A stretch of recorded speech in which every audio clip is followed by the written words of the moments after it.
My last MLP Creepypasta video got me banned from Toy House, but I'm still making a sequel because you all really wanted me to. Don't say I never did anything for my audience. Today's topic shall be the one creepypasta that YouTubers always keep away with a 20-foot pole, Lil Miss Rarity. I said I'd consider making a follow-up video about this story if enough people liked my Muffins deep dive, and a lot of people liked it, so here we are. However, before I can start talking about Lil Miss Rarity itself, I need to tie up some loose ends and announce a few updates from my last pony video. Don't worry, I promise it'll only take like 3 minutes, tops. First things first, Minkie's gallery page has been moved. You can now read Icing on the Cake, also known as Muffins Rescripted, on my very own website. It just seemed like my website would be the best place to save everything, and the gallery of fan art is also available on this page. If you'd like to submit fan art of your own, just tag me on any social media. I use Instagram the most, but I also try to check Twitter and Tumblr for fan art as well. Speaking of Minkie's gallery, I'd like to acknowledge the elephant in the room. More specifically, why the last creepypasta video got me banned on Toy House. To be completely transparent, the Toy House ban was totally on me. I shouldn't have blindly followed a friend's advice without doing more of my own research. I'd been told that it would be the best way to contact an administrator, but it was still super unprofessional of me to ask for help on my public platform. Admittedly, even if my channel has grown a lot recently, there's still a lot I have to learn about being a professional content creator. If anybody wants to read a more formal apology about the mix-up, scroll down to my YouTube community tab until you find the post with this image. I wrote out everything for anyone that needs more information. If you guys really like these MLP Creepypasta videos and want me to make a third one, the best way to show your support would actually be to give my Sparkle Dog characters some love. When I got locked out of Toy House, I lost over $2,000 of artwork, and it was mostly art of these characters. They're from my smaller web series, Spellmania, and I'll include a ton of character refs here on screen now. I know that's a super random thing to mention, but if you'd ever like to go above and beyond to show your support, this would be the best way to do it. I love y'all so much, this community is amazing, and I'm very thankful that I got the opportunity to share some of my silly little creatures with you. We're getting really close to 100k subscribers, and that means I'm even closer to being able to host my very own charity event. I've always wanted to host a fundraiser for the Sarah Coma Foundation, so I really hope that I'll be able to officially do that someday. A lot of folks in the Toy House community, and Tumblr for some reason, have essentially used this ban as a springboard to delve into my dark content creator origin story. If you search for my name on Tumblr, you'll see the posts I'm talking about. You see, 17-year-old Rainbott was going through a phase back then, and that phase was called being a chronically online bitch. If people ever want to talk about that phase, here's a bit of text I wrote about it. I don't really plan on making an official post like I did with the Toy House ban. The only reason I ever mentioned the Toy House ban at all was because I got locked out of such a large amount of my artwork and money with zero warning, so I kinda sorta panicked like full throttle immediately. But yeah, I just turned 21 this week, so I'm pretty sure I've gone through a few Pokemon evolutions over the last 3 to 4 years. Speaking of which, it was my birthday this week! Surprise! July 17th, everyone! Now I'm a big kid, and all of the artwork y'all made for my birthday was amazing. Thank you so much. With all of that boring update stuff out of the way, it's now time for another deep dive, and oh boy, I don't know if I'm ready for this one. In case any of us need a refresher, Lil Miss Rarity was a popular Tumblr Ask blog that started on October 11th, 2011. The blog followed the story of an evil Rarity as she documented her descent into madness, through the realms of both pain and pleasure, for a lack of better terms. The story began after an incident with her cat, Opal, which she violently threw into a wall after being mutilated and scratched over the eye. This act not only killed the cat, but also sent Rarity spiraling down a path of no return. This information is fairly surface level, since I think most of the fandom is familiar enough with the basics of her character, but there's still a very noticeable stigma around this character and how she's utilized by MLP fans.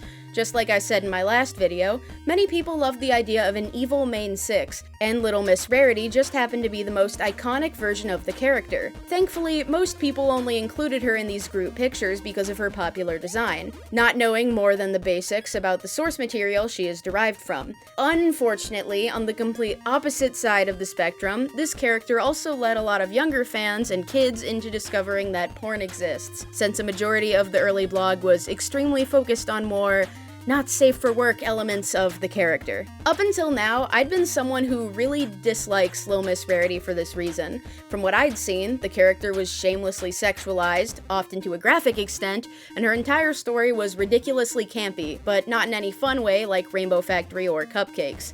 However, I'd never actually read the entire blog from start to finish until today. In this video, I would like to share my live reaction while reading Lil Miss Rarity. I intend to go through the entire blog, which will be heavily censored for my audience here on YouTube, and I will attempt to give my thoughts on the story once I'm done. Why would I do this? Because I'm a firm believer that you shouldn't judge a book by its cover, and I feel a bit bad for being so harsh in my last video. Now that I know what I'm going into, I hope that this reading experience will be better than the last one, where a lot of the sex stuff caught me completely off guard. But first, allow me to ask you a question.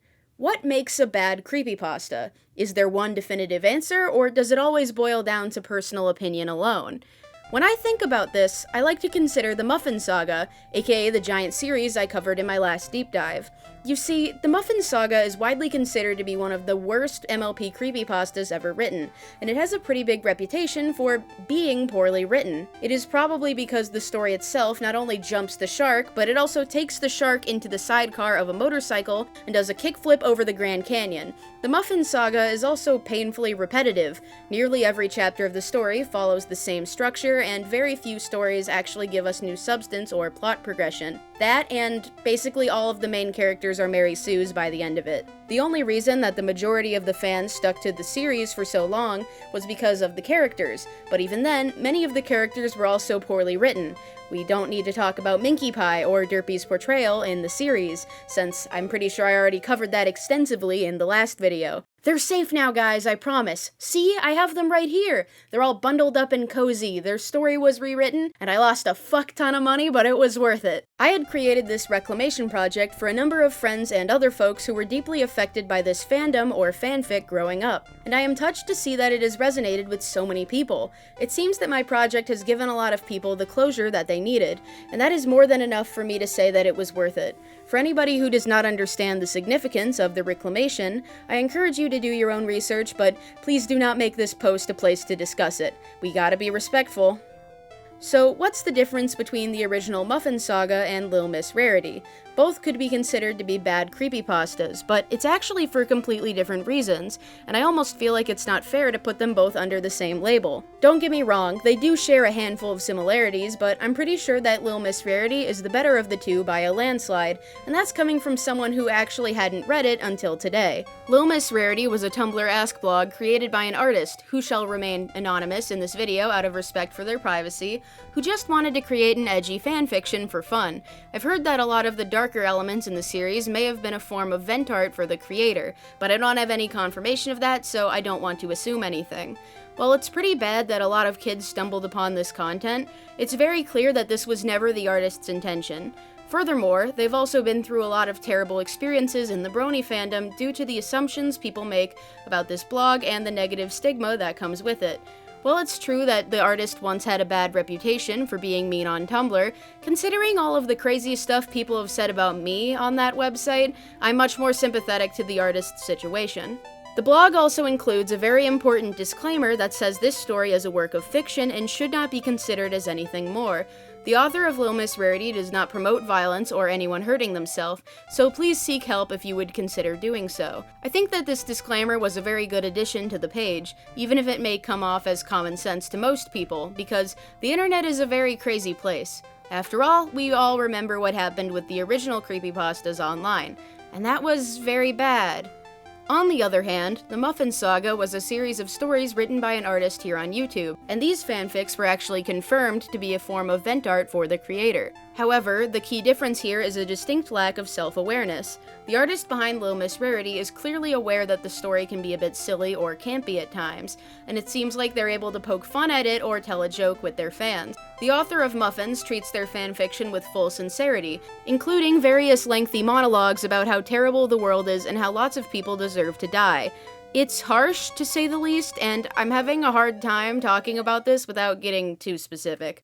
Let's just say that the author of Lil Miss Rarity seems like someone who genuinely wants to improve, and I respect that a lot. But the author of Muffins is someone who's done so much stuff that I can't really list it here in any ethical sense. Both because of YouTube's censors and just because I don't believe in spreading drama, so yeah, we're done. Regardless, I want to make it clear that this video is not meant to target or harass either creators. Both are still human beings who deserve to be left alone, so please don't be that one guy to go harass someone over My Little Pony fanfiction. I'm keeping the names anonymous in my videos for a reason. Now it's time for me to do what no YouTuber has ever done before, and take a deep dive down the Lil Miss Rarity rabbit hole. I will be reading the full blog from start to finish, so I hope it doesn't take me too long. It's a lot longer than I thought. It's way longer than I thought. And I have the sneaking suspicion, looking down in the right corner, that I'm gonna have to censor a lot of this. Okay, for my last video, I had to go through a comic dub for like an hour to get like most of Lil Miss Rarity, so a lot of this first stuff I am familiar with, but anything after the part where she like dies in the bathtub, I've never read before, because that's where I stopped watching the comic dub. Because I felt like that would be a good ending, like a good stopping point. So anything after that I've never read. But like all of this stuff I'm familiar with, I'm just gonna do a quick refresher because I think a lot of that got like blurred out in my head. Just to clarify for the audience, these are hooves, not boobs. It literally took 5 to 6 posts for sex to come up, and I think it goes kind of off the rails from here. Yeah! Oh, boy, I think I forgot about this part. I don't like this part. Yeah, this entire thing. I can't show that in the video. Okay, when she shaves her head, why does she kind of look like Rarity from, like, pony.mov? Like, the one who owns a sweatshop? Okay, now we're starting to reach the area where I'm not entirely sure what's going on, at least from reading the blog from, like, post to post to post, without anything in between. Like, I don't understand how we are suddenly in prison now. And I also don't understand any of the magic shit that I remember happening in this scene. Do I have to censor this? I mean, it's, like, technically blood, but it's not, like, it's just, like, red digital color just, like, drawn under a sketch, so it's not, like, super graphic or anything. Yeah, I don't know what's happening in this part of the story.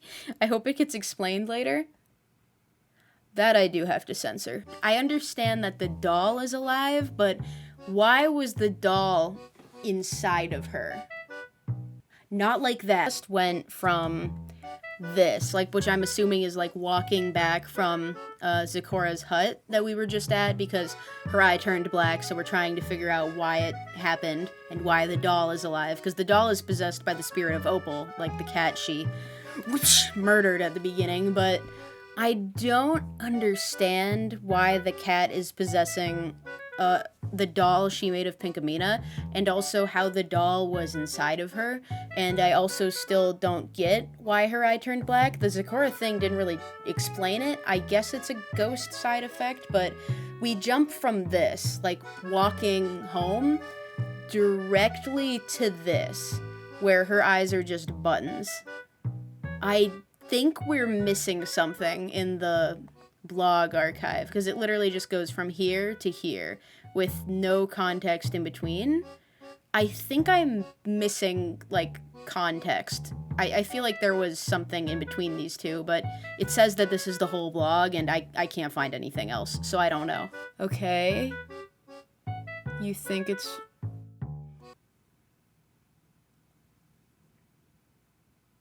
Alright, once again, still have the button eyes that were never explained. And... yeah, and then, okay, I don't think I can show that, but... okay, then she dies by slipping and falling in the bathtub, busting her head open. I remember that. I do remember that. This is where I stopped, I believe. So now I can see what happens next. Again, why does the cat stuffed animal thing come out of her? Because she never eats it or, like, puts it in. Like, it literally goes, it teleports from just being at Carousel Boutique to being inside of Rarity. I don't care if it's ghost logic, I just want it to make sense and have a reason. Okay, I am interested in this direction the story's taken. Like, is this more hallucinations? Was the bit with Pinkamena also a hallucination? Or are we back in reality now? Like, or did time reverse? Like, I have no idea what the fuck is happening, I'm gonna be honest. I don't know what the timeline of events are, and I feel like the blog is missing a lot of essential in-betweens for some of the events, like the Zakora to Button Eyes thing, but, it's still interesting. I'm more interested in the direction of this than the weird sex stuff at the start. I've noticed that Applejack's text color changed. Is that story relevant, or was that just like an art choice? I think it was just an art choice. I'm just being stupid. Get her ass, fucking get her, but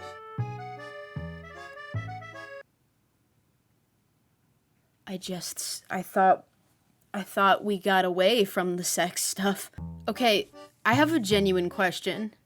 Do I have to censor? Okay, like at the beginning, the ponies were still anthropomorphized, but they didn't have as much detail or like curves, I guess.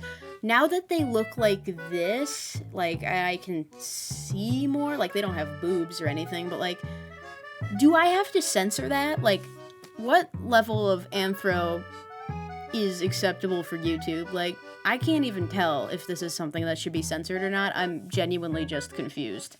Okay, wait, I'm confused again. I'm sorry. We jumped from this post where, okay, Rarity kidnapped Applejack because she wants to recreate her new world, which she wants to make the creepypasta versions of the main six that she remembers from her own world, which, like, you know, she had Pinkamena, and I'm assuming that Twilight went crazy after she got hit with a sewing machine in the head, because yes, that happened. So, long story short, now Rarity has been given a second chance in a new world, which is basically the same one as the cartoon, but she's trying to remake the evil main six by corrupting and scarring all of the other members. Applejack seems like the only normal one, probably because there aren't really a lot of evil Applejack options, but it seems like Rainbow Dash and Pinkamena are evil, or at least they're in on whatever Rarity's doing, even though that would have happened entirely off screen, and that's very confusing. But what's more confusing is that we go right from this panel, and the next frame we see is this. I don't know what this is. I don't know who that is. I don't know where Twilight came from. I don't know what Twilight did. I don't know who this is.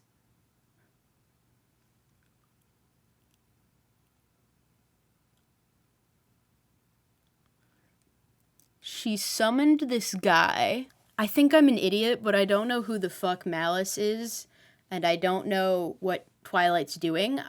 Before this, to my knowledge, I've read this blog like post to post to post to post. I have no memory of this character ever appearing, or this guy he hates. Who is it? His son? I have no memory of him or his son. Twilight hasn't been in the story since she got horny after being hit in the head with a sewing machine, so I don't know why she's here.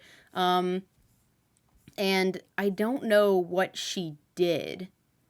She summoned him, but, like, is there a reason why? Again, like, we kind of just jump from one scenario to another, and there's no context in between.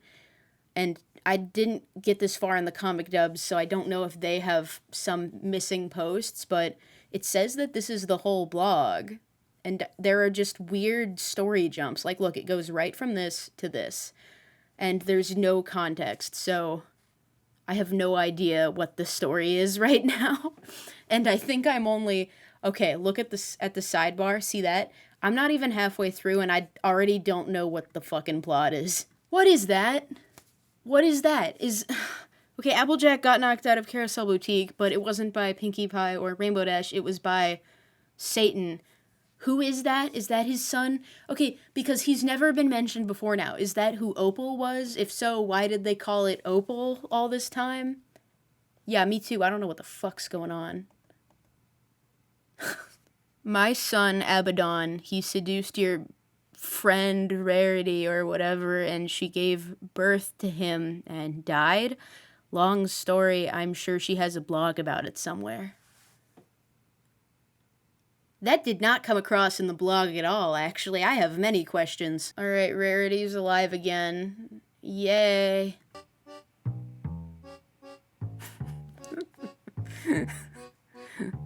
This is the best part of the blog. This is a masterpiece, hands down. I still don't know what the eye is for. I think I'm stupid. I just want to say that out of everything I've read in the blog so far, the Fluttershy part, like this one post with Fluttershy and the writing in it, this is by far the most interesting part of the entire blog, and I kind of wish there was a Fluttershy creepypasta just based on this.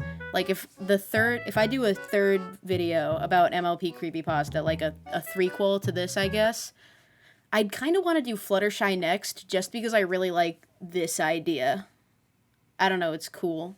Okay, wait, now Applejack's text is yellow again, even though it was orange before and I thought Fluttershy was yellow. I think it's just an art thing. I think I'm overthinking it. I don't know why they all have that eye now. Wait, if the dialogue is color-coded, then why does Applejack's change color? I'm overthinking it again. Okay, thank you, Twilight. This is a good summary of what is happening, because I swear to God, if Twilight didn't write that paragraph, I would have no idea what the fuck's going on. Okay, so the eye thing represents the 6 sinners, and I'm assuming Applejack is one of them because she's covering her... Well, that's her right eye. So she can't be one of them because she's covering her right eye, not her left eye. So it's not Applejack, but we've seen that Rarity, Pinkie, and Rainbow Dash have the left eye, but I don't think Fluttershy or Applejack do, and I don't remember if Twilight does. I don't understand what's happening. I thought we were done with the sex stuff. I really thought we were done. Every time I think we're done, it just comes back. Also, shit, Rainbow Dash doesn't have the eye. She's not one of the sinners. Wait a minute. Whatever the fuck this little thing is, it's my favorite part of the whole comic. I love it. She's astral projecting her soul. I'm gonna go to Hogwarts. Peace out, guys.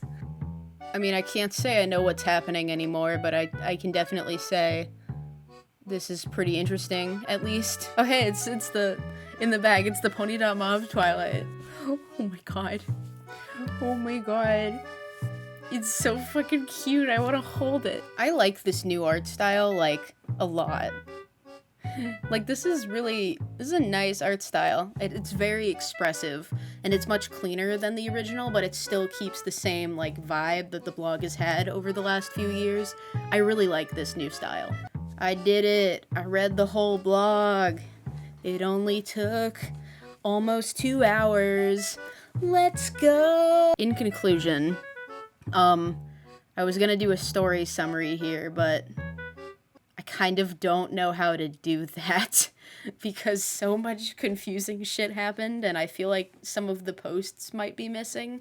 So I'm missing some context in between major plot points, but overall it's very good. I cannot recommend reading this because it's very long and confusing and there's a lot of sex stuff in the first half and I don't really know what a good point to start reading would be, because if you don't read the first half, you're really fucking confused later. Like, I could tell you to start reading at a certain point to miss all of the sexual references, because it kind of goes away after this storyline kicks into gear. And I actually really enjoy the storyline. It's very engaging. Even though I was confused 90% of the time, I can't say it wasn't entertaining. It's weird, because I really like the story, but that first part of the blog is just not my thing, and it's okay if other people are into it, but it's just really not my thing. I don't like the sexual stuff.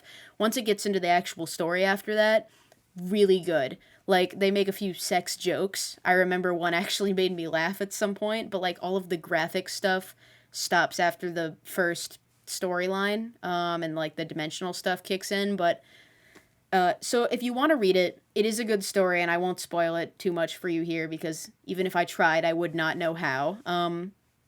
But just know what you're getting into is what I'd say. Just know what you're getting into, and you'll probably have a really good time. Yay! Well, that sure was something.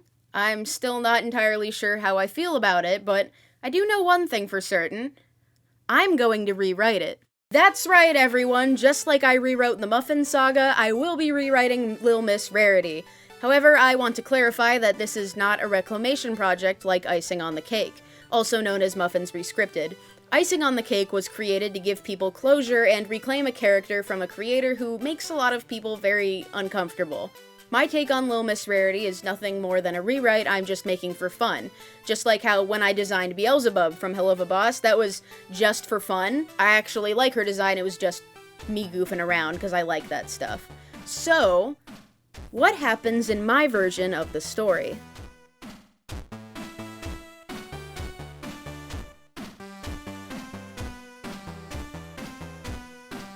We open on a very familiar scene. Rarity setting up a camera in her workshop. She claims that she's decided to start a blog, since technology in Equestria has been advancing a lot, and she wants to keep up with modern trends. The workshop we see doesn't seem to match the rest of Carousel Boutique, but Rarity insists that's only because she hasn't finished redecorating the unfamiliar space. The room's lighting also isn't the best, giving her videos that signature reddish hue we saw in the original blog. Rarity begins making weekly updates on her blog, talking about all sorts of fashion trends and upcoming events, but it seems like nobody is interested in what she has to say. Her blog is very small right now, which seems odd since she's one of the most famous designers in Equestria.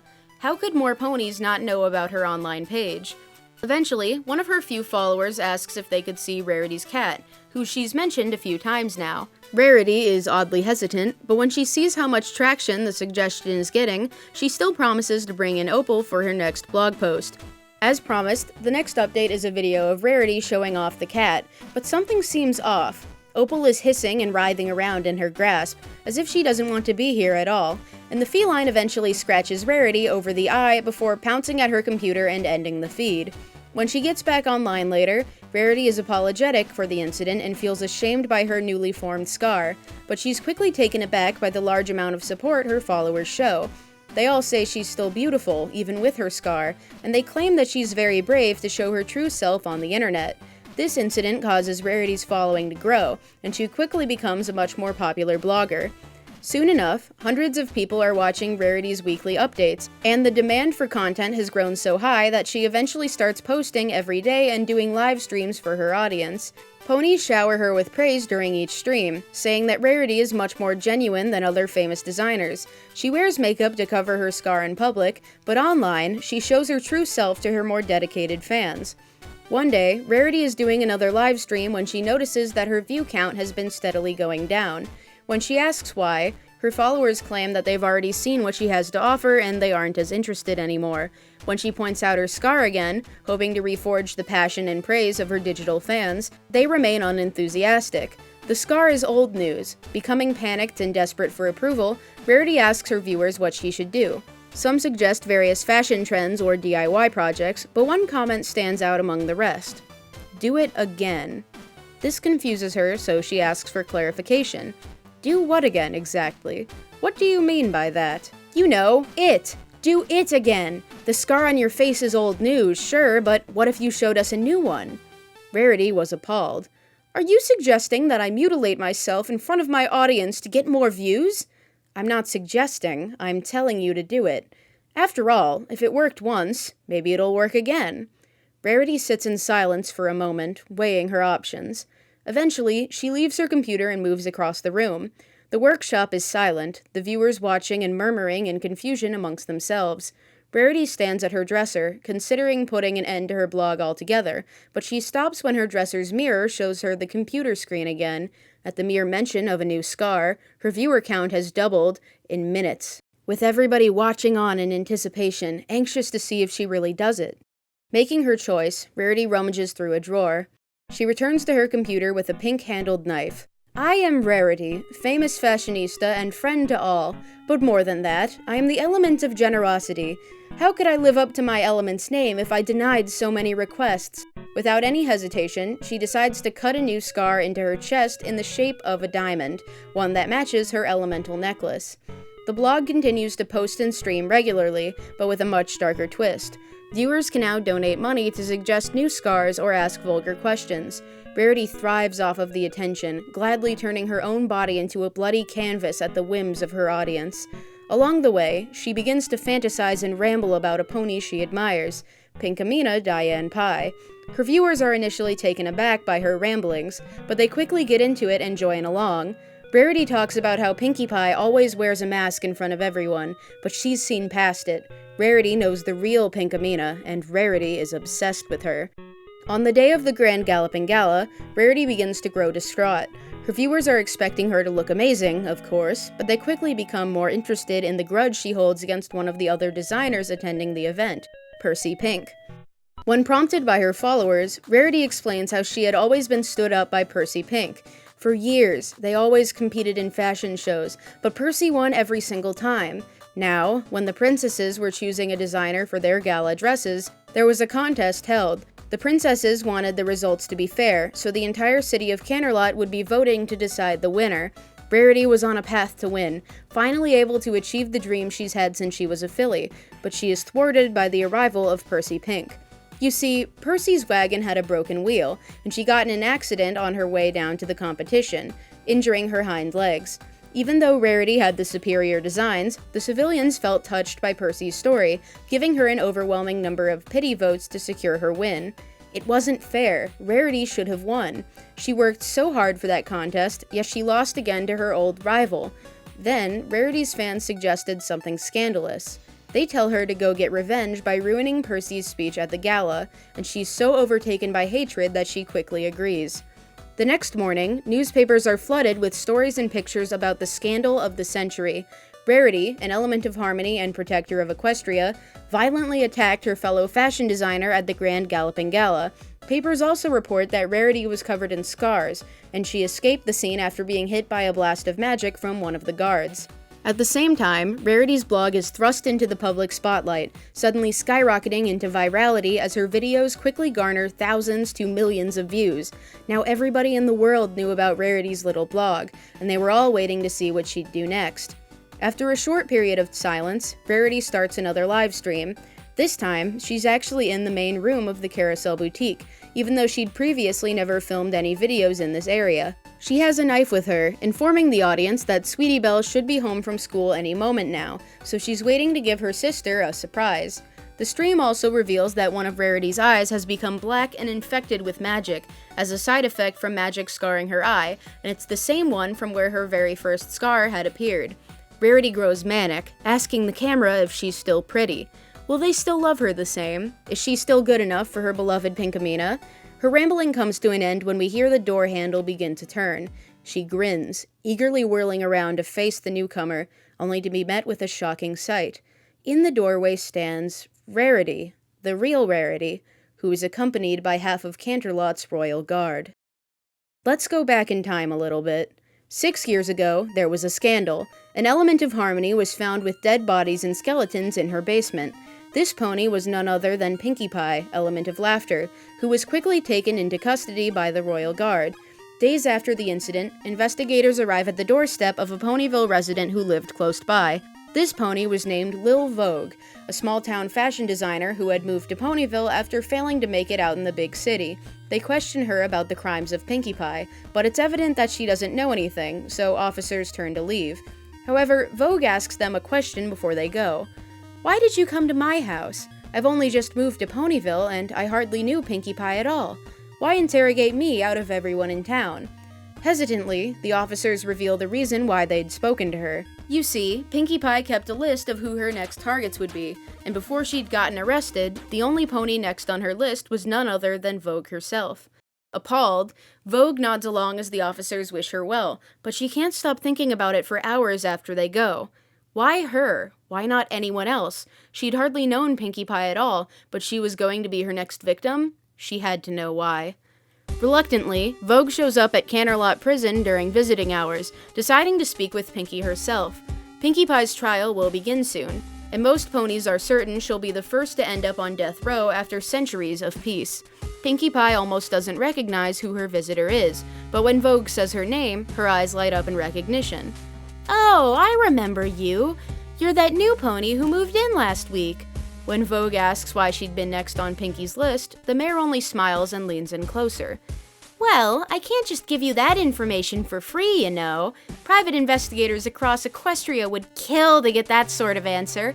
No, if you want to know the truth so badly, you'll have to play my little game first." Thus, a game of cat and mouse begins, where Vogue makes weekly visits to the prison to interrogate the serial killer. Vogue would ask about Pinkie Pie's process and learn more about her methods, and in return, Pinkie would ask about Lil Vogue's hobbies and learn more about her personal life. The cycle continues for a dangerously long time, and over the years, Vogue becomes attached to Pinkie Pie.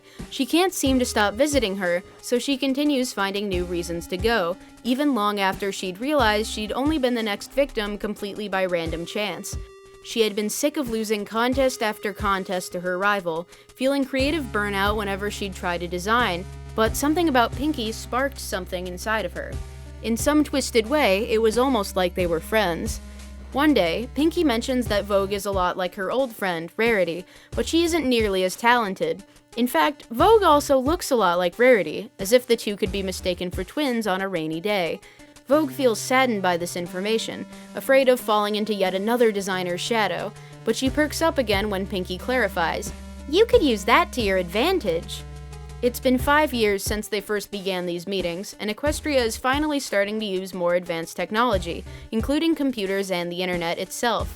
When she gets home later that night, Vogue decides to try something new. She dyes her hair and retrieves a curling iron.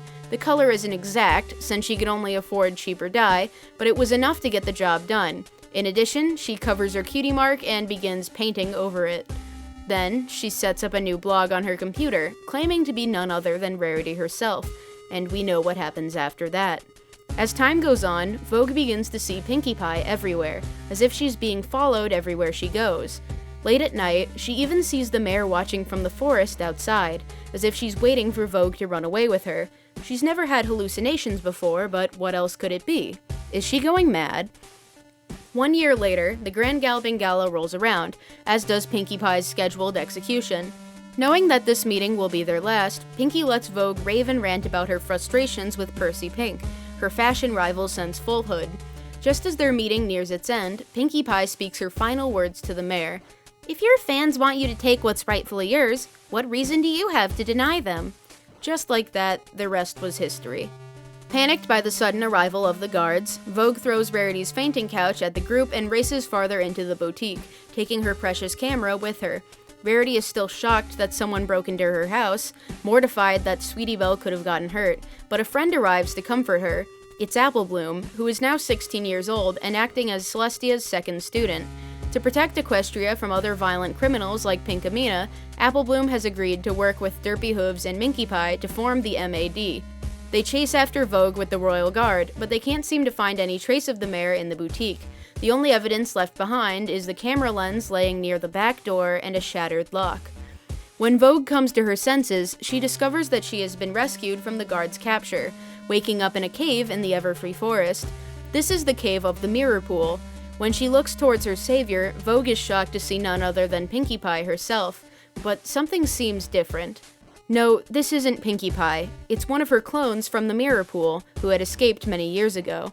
After a close call of nearly being caught in Manhattan, she took up residence in the Everfree Forest to avoid contact with anyone, terrified of being destroyed alongside the other clones. As years came to pass, her appearance withered and changed, since clones weren't meant to sustain themselves for more than a day. The clone calls herself Mina, to distance herself from the original Pinkamena, and she has rescued Vogue because she believes that Vogue must also be a clone as well. After all, why else would she look so much like Rarity? Wasn't that why the guards were after her? Because they wanted to kill the surviving clone? Vogue considers her options for a moment, almost deciding to tell Mina the truth, but she stops herself. What life did she have before this anyway? One empty of purpose with little to no meaning? No, she decides, she'll play along with the concept of being a clone. Additionally, Mina sees her as a potential leader or boss, since she'd been successfully able to live in public for much longer than Mina herself. Smitten by the praise, she gives her name as Vogue, as if that were some sort of nickname she just invented for herself. Mina nods along, calling her Miss Vogue, as if she were the one in charge. Vogue wrinkles her nose slightly, claiming that the title is too formal, suddenly smirking when a better idea comes to mind. Lil Miss Vogue. You may refer to me as Lil Miss Vogue. That's everything, folks! Sorry about the lack of visuals for the storytelling part, but I was really tired after writing that script. Even so, I hope that you enjoyed it. Again, if you want to see another MLP Creepypasta video, show my channel some love and consider checking out some of my other projects. If you're a big horror fan, you might like Welcome to Dreamworld. Also, if you want to share any fan art with me, feel free to tag me on any social media account. If we get enough fan art to make a gallery, I might make a new page specifically for Lil Miss Vogue. Guys, gals, and non-binary pals, I hope you have a fabulous night. I will see you all in my next live stream. Bye-bye!